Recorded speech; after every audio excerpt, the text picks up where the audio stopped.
కుజ దోషమునకు పరిహారాలు పనిచేస్తాయా, లేదా పరిహారాలు చేస్తే కుజ దోషం పోతుందా?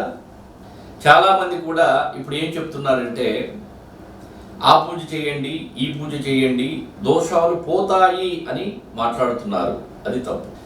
లగ్న చక్రములో పూర్వజన్మ కర్మానుబంధం రూపంగా మీకు ఈ జన్మలో లగ్న చక్రం వచ్చినప్పుడు, ఆ లగ్న చక్రంలో కనుక మీకు దోషాలు ఉన్నప్పుడు, ఆ దోషాలు అనేవి మీరు ఈరోజు ఈ జన్మలో ఒకసారో, 2 సార్లు, 3 సార్లు, సంవత్సరానికి 1-2 సార్లు పూజలు, హోమాలు, దేవస్థాన దర్శనాలు చేసినంత మాత్రాన మీ దోషాలు పోవు 100% కూడా.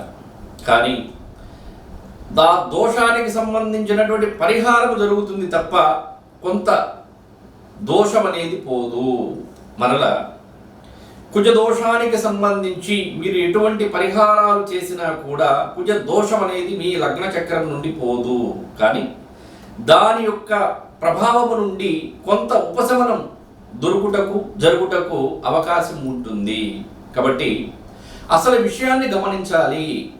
వాళ్ళు ఏదో చెప్పారని చెప్పని మనం పాటించడం వలన పాటించుడు కాదు.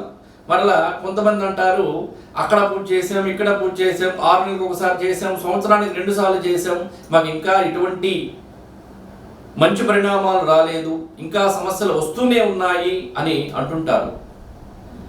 మీరు చేసేటువంటి పూజలకు కానీ, పెట్టేటువంటి ప్రసాదాలకు కానీ భగవంతుడు లొంగడు.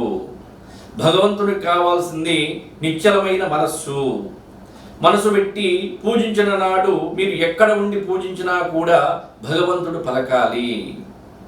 కాబట్టి అవాస్తవాలను కాకుండా వాస్తవాలని గమనించి గ్రహించి చేసుకోవాల్సినటువంటి పరిహారాలు చేసుకొని తగు మంచి ప్రయోజనాలను మీరు పొందాలని నేను కోరుకుంటున్నాను.